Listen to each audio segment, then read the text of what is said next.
ভাবুন তো, আপনি এমন এক জায়গায় বন্দী হয়েছেন যেখানে চারপাশে শুধু বরফ, মৃত্যু আর নেকড়ে ঘুরে বেড়াচ্ছে। আর আপনি জানেন এখান থেকে বের হওয়ার একটাই পথ, হাজার হাজার কিলোমিটার পায়ে হেঁটে মৃত্যুকে পেছনে ফেলে বাড়ি ফেরা।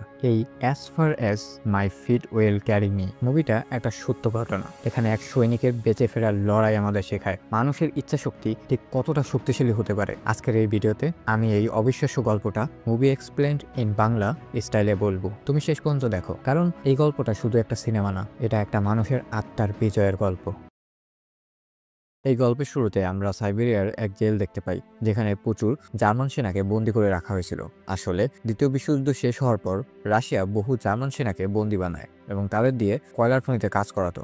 যদিও এই জেলের নিরাপত্তা খুব একটা শক্ত ছিল না, তবুও কেউ পালানোর চেষ্টা করতো না, কারণ জেলের চারপাশে শুধু বরফ আর বরফ। আর এই জেল কোনো মানুষ বসতি থেকে ছিল প্রায় 14,000 কিলোমিটার দূরে, তাই কেউ পালাতে পারলেও সাইবেরিয়ার জমিয়ে দেওয়া ঠান্ডায় তার মৃত্যু নিশ্চিত ছিল। তবে বন্দীদের মধ্যে একজন ছিল যে পালিয়ে তার স্ত্রী আর মেয়ের কাছে ফিরতে চেয়েছিল। তার নাম ছিল ক্লেমেন্ট ফোরেল, যাকে 25 বছর সাজা দেওয়া হয়েছিল।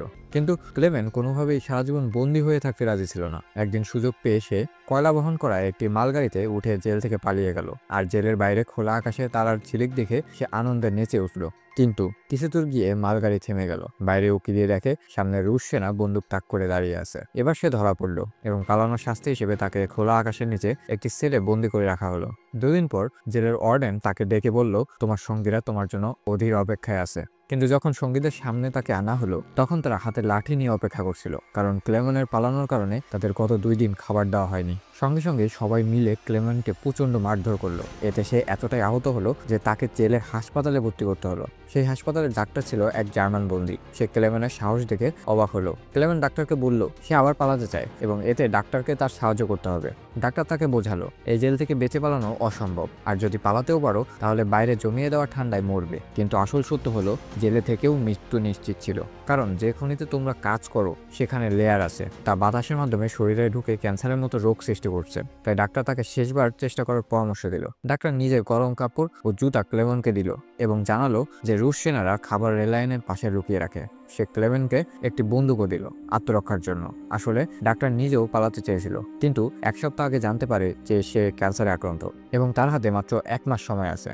সে ক্লেমেন্টকে একটি লাঞ্চ বক্স ছিল এবং বলল, যদি বেঁচে যাও তাহলে আমার পরিবারকে এটা দিয়ে জানাবে যে আমি আর বেঁচে নেই। রাতের অন্ধকারে ক্লেমেন্ট আবার পালালো, তবে এবার ট্রেনে ওঠার বদলে সে পায়ে হেঁটে চলা শুরু করলো। পরের দিন সকালে যখন ওয়ার্ডেন খবর পেল, সে ডাক্তারকে জেরা করতে এলো, কিন্তু তার আগেই ডাক্তার আত্মহত্যা করে ফেলেছিল। ওয়ার্ডেন এরপর বহু রুশ সেনাকে ক্লেমেন্টের খোঁজে পাঠালো, কিন্তু অনেক খোঁজাখুঁজির পরও কোনো হদিস পাওয়া গেল না। সবার ধারণা হলো ক্লেমেন্ট নিশ্চয়ই ঠান্ডার জমে মারা গেছে। কিন্তু ওয়ার্ডেন জানতো ক্লেমেন্ট খুব শক্ত মানসিকতার মানুষ, সহজে হাল ছাড়বে না, তাই সে খোঁজ চালিয়ে যাওয়ার নির্দেশ দিল। অন্যদিকে ক্লেমেন্টকে দেখা গেল তুষার ঝড় পেরিয়ে এগিয়ে চলেছে। জেল থেকে পালানোর 9 দিন পর হঠাৎ সে কুকুরের ঘেউ ঘেউ শব্দ শুনলো। পেছনে ফিরে দেখে একটি সেলেস তার দিকে আসছে। পালানোর আগেই সেলেস এসে তাকে ধাক্কা মেরে চলে গেল। তখনই হঠাৎ তার ঘুম ভাঙলো। এটা আসলে একটা স্বপ্ন ছিল। ক্লেমেন্ট টানা 9 দিন ধরে হেঁটে চলেছে। তার খাবারও শেষ হয়ে গেছে। ক্ষুধা আর ক্লান্তিতে শরীর ভেঙে পড়ছিল, তবুও সে হাল ছাড়লো না। কয়েকদিন হাঁটার পর তার শরীর ভেঙে পড়লো এবং সে ক্ষুধায় অজ্ঞান হয়ে গেল। কয়েক ঘন্টা পর জ্ঞান ফেরার সময় সে অদ্ভুত শব্দ শুনলো। দেখলো সামনে একটি সিল মাছ। তার চোখ আনন্দের চকচক করে উঠলো। সে বন্দুক তুলে তাক করলো, কিন্তু প্রথম গুলিটা ভুলবশত মিস হয়ে গেল। সিল দৌড়ে পালাতে শুরু করলো। ক্লেমেন্টও পিছনে ছুটছে। শেষ মুহূর্তে সিল পানিতে নামার আগে সে তার শেষ গুলি চালালো। এবার ভাগ্যক্রমে গুলিটা সঠিক জায়গায় লাগলো। সিলকে দেখে ক্লেমেন্ট আনন্দে উল্লাসে ভরে উঠলো, কারণ এখন আর তার খাবারের চিন্তা করতে হবে না। বহুদিন পর সে পেট ভরে খেলো এবং কিছুটা বিশ্রাম নিল এবং তারপর আবার যাত্রা শুরু করলো। এত লম্বা পথ সে একাই হাঁটছিল, চারদিকে শুধু বরফ আর শূন্যতা। এই পরিবেশে তার মানসিকতা ভেঙে পড়তে পারত, তাই সে নিজের সঙ্গে কথা বলতে থাকে এবং পজিটিভ কথা বলে নিজেকে এগিয়ে চলার জন্য মোটিভেট করত। এর সঙ্গে সে মাঝে মাঝেই ক্যাম্পাস দেখে নিজের দিক যাচাই করত, যাতে এই তুষারময় প্রান্তরে কোথাও হারিয়ে না যায়। এভাবে দিন কেটে গেল, আর টানা 2 মাস হাঁটার পর অবশেষে ক্লেমেন্ট দূরে একটি ছোট্ট গাছ দেখতে পেল। গাছটি দেখে সে আনন্দে দৌড়ে গিয়ে চুড়িয়ে ধরল। আসলে এই গাছ প্রমাণ দিচ্ছিল যে ক্লেমেন্ট আর্কটিক সার্কেল পেরিয়ে এসেছে। অন্যদিকে ওয়ার্ডেন তখনও ক্লেমেন্টকে খুঁজছিল এবং সে তার সার্চ পার্টিকে 500 কিলোমিটারের ভেতরে খুঁজে দেখার নির্দেশ দিল। এদিকে ক্লেমেন্ট এক জঙ্গল দিয়ে যাচ্ছিল, তখনই সেখানে এক ভয়ঙ্কর তুষার ঝড় শুরু হলো। ঝড় এতটাই প্রবল ছিল যে বিশাল বড় বড় গাছ ও শিকড় সহ উপড়ে মাটিতে পড়তে লাগলো। ক্লেমেন্ট এগিয়ে যাওয়ার চেষ্টা করতেই এক বিশাল গাছ তার উপরে এসে ভেঙে পড়লো। তবে ভাগ্য ভালো ছিল, কারণ সেই সময় স্যামজন আর ম্যাটেন নামের 2 দুইজন লোক যারা জঙ্গলে সোনা খুঁজছিল তাকে দেখতে পেয়ে সময় মতো বাঁচিয়ে দিল। এরপর তারা তিনজন একসঙ্গে চলতে শুরু করলো এবং কয়েকদিন পথ পাড়ি দিয়ে তুষারময় প্রান্ত থেকে বেরিয়ে এলো। পথে একটি নদী পেল তারা এবং সেটি পার হওয়ার জন্য একটি কাঠের নৌকাও বানালো। নদী পার হতে গিয়ে তারা নিজেদের শৈশবের গল্পও শেয়ার করছিল, কিন্তু হঠাৎ নদীর স্রোত বেড়ে গেল এবং ছোট্ট নৌকাটি নিয়ন্ত্রণের বাইরে চলে গেল। তখন স্যামজনের ব্যালেন্সও নষ্ট হয়ে যায় এবং সে নদীতে পড়ে গেল। যেহেতু সে সাঁতার জানতো না তাই ডুবে যেতে লাগলো। এটা দেখে ক্লেমেন তৎক্ষণাৎ পানিতে ঝাঁপ দিল এবং প্রাণপণ চেষ্টা করে স্যামজনকে তীরে নিয়ে এলো। কিন্তু এদিকে মার্টান স্বার্থপরের মতো তাদের ফেলে দিয়ে একাই নৌকাটি নিয়ে সামনে এগিয়ে গেল। কিছুক্ষণ পরে সে একটি কুঁড়ে ঘরে পৌঁছালো যেখানে স্যামজনেরও থাকার কথা ছিল। এখানে লোভে পড়ে সে স্যামজনকে মৃত ভেবে তার সোনা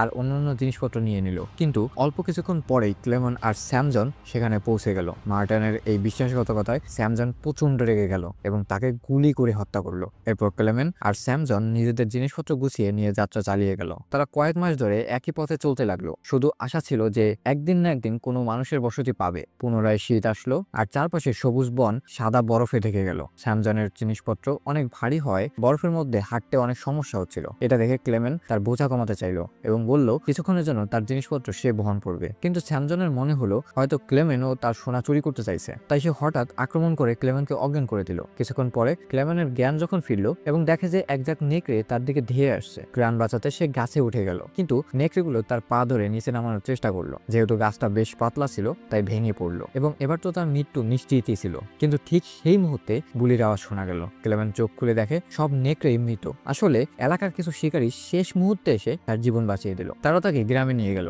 যেখানে গ্রামবাসীরা তার চিকিৎসা করলো। অবশেষে এত কষ্টের পর ক্লেমেন এক মানব বসতিতে পৌঁছালো। এত মানুষকে দেখে সে আনন্দে ভরে গেল। কয়েকদিন সে ওই গ্রামেই থাকলো এবং সবাই তাকে আপ্যায়ন করলো। একদিন গ্রামে একটি নোটিশ এলো। এটি পাঠিয়েছিল অন্য কেউই নয়, স্বয়ং ওয়ার্ডেন। তাতে লেখা ছিল একজন জার্মান সৈন্য জেল থেকে পালিয়েছে এবং কেউ তাকে আশ্রয় দিলে দেশদ্রোহী অভিযোগে শাস্তি পাবে। এবার বাধ্য হয়ে ক্লেমেনকে এই গ্রাম ছাড়তে হবে। তবে যাওয়ার আগে গ্রামবাসীরা তাকে প্রচুর খাবার আর একটি শিকারী কুকুর উপহার দিয়েছিল। এবার তার লম্বা যাত্রায় একটি সঙ্গীও হলো, ফলে একাকিত্ব লাগছিল না। কয়েকদিন হাঁটার পর তারা একটি কাঠের মিল দেখতে পেল। কুকুরটি খাবারের খোঁজে ছুটে গেল আর কুকুরকে আনতে ক্লেমনও ভিতরে ঢুকলো। দুর্ভাগ্যবশত সেখানকার কর্মীরা তাকে চিনে ফেললো এবং তাদের মালিকের কাছে নিয়ে গেল। সেখানে ক্লেমেন নিজের পুরো গল্পটা বলল। সব শুনে তাদের মনে তার জন্য একটা সহানুভূতির জায়গা জেগে উঠলো। তারা ক্লেমেনকে খাবার দিল এবং জার্মানি ফেরার ট্রেনে তুলে দিল। অবশেষে ক্লেমেন খুশিতে ভরে উঠল, কারণ সে জানতো খুব শীঘ্রই সে তার ঘরে ফিরতে পারবে। কিন্তু সে এটা জানতো না যে মিলের মালিক তার খবর অর্ডেনকে ইতিমধ্যে দিয়ে দিয়েছে এবং এখন অর্ডেন সৈন্য নিয়ে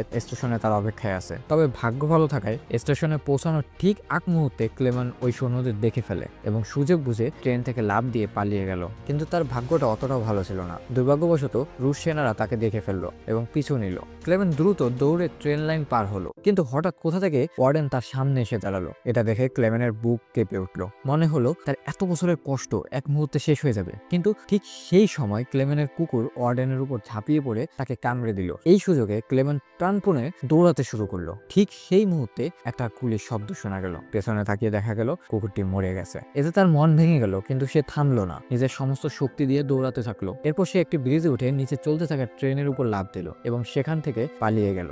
এভাবে সে আবারও একবার ওয়ার্ডেনের হাত থেকে বাঁচলো। এভাবে দিন যেতে লাগলো আর ক্লেমেন ধীরে ধীরে সামনে এগোতে লাগলো। দেখতে দেখতে 1952 সাল চলে এলো এবং ক্লেমেন জেল থেকে পালিয়েছে প্রায় 7 বছর হয়ে গেছে। তখন সে মধ্য এশিয়ায় ছিল এবং এক গ্রামীণ মেলায় ঘুরছিল। সেখানে নানা রকম খাবার দেখলো, কিন্তু তার কাছে কোনো টাকা না থাকায় মন খারাপ করে চলে যাচ্ছিল। ঠিক তখনই তার চোখ পড়লো 2 মেয়ে যারা প্যানকেক বিক্রি করছিল। ক্লেমেন খুব চাচ্ছিল প্যানকেক খেতে, কিন্তু পকেটে একটা টাকাও ছিল না, তাই হতাশ হয়ে সরে যাচ্ছিল। হঠাৎ মেয়েদের একজন তার প্রতি দয়া করে প্যানকেকের এক টুকরো ছিঁড়ে তাকে দিল। প্রথমে ক্লেমেন অস্বস্তি বোধ করলেও পরে তা খেয়ে নিল। এই দৃশ্য দেখছিল এক ব্যক্তি যিনি মেলায় উপস্থিত ছিলেন। এরপর ক্লেমেন এক গির্জায় গেল এবং সেই লোকও তাকে অনুসরণ করে সেখানে এলো। আসলে ওই ব্যক্তি একসময় নিজেও যুদ্ধবন্দী ছিল, তাই সে ক্লেমেনকে পুলিশের হাতে না দিয়ে বরং সাহায্য করার সিদ্ধান্ত নিল। সে ক্লেমেনকে নিজের বাড়ি নিয়ে গেল, যেখানে ক্লেমেন বহু বছর পর দাড়ি শেভ করে নিজের পুরনো চেহারায় ফিরল। তারপর সেই লোক তাকে একটি নতুন পাসপোর্ট দিল, যাতে ক্লেমেন রাশিয়ার সীমান্ত পার হয়ে জার্মানি ফিরতে পারে। যাওয়ার আগে তাকে ক্লেমেন ক্লেমেন্ট কৃতজ্ঞতা জানালো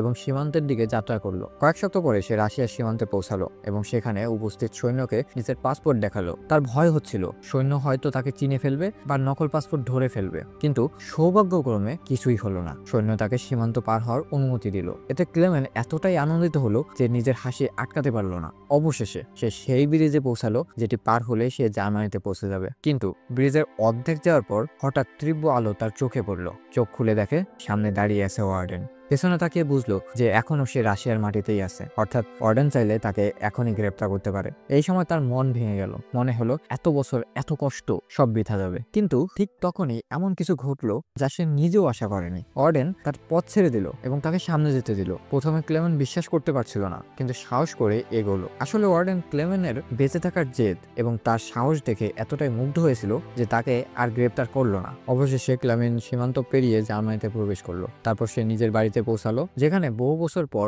স্ত্রী আর মেয়েকে দেখলো। কিছুক্ষণ পরে তারা দুজন গির্জায় যাওয়ার জন্য বেরোলো এবং ক্লেমেন্টও তাদের ফলো করলো। গির্জার ভেতরে ঢুকতেই তার মেয়ে তাকে চিনে ফেললো এবং দৌড়ে গিয়ে বাবাকে জড়িয়ে ধরলো। বহু বছর পর তাকে জীবিত দেখে তার ওয়াইফের আনন্দের কোনো সীমাই রইল না। অবশেষে তারা তিনজন একে অপরকে জড়িয়ে ধরলো। আর এই আবেগঘন দৃশ্যের সঙ্গে শেষ হলো এই অসাধারণ সিনেমাটা। আশা করি তোমাদের আজকের গল্পটি ভালো লেগেছে। যদি ভালো লেগে থাকে তাহলে লাইক দিও আর চ্যানেল সাবস্ক্রাইব করে কমেন্টে একটি সুন্দর মেসেজ অবশ্যই লিখে দিও। দেখা হবে পরবর্তী ভিডিওতে। ততক্ষণ পর্যন্ত টাটা।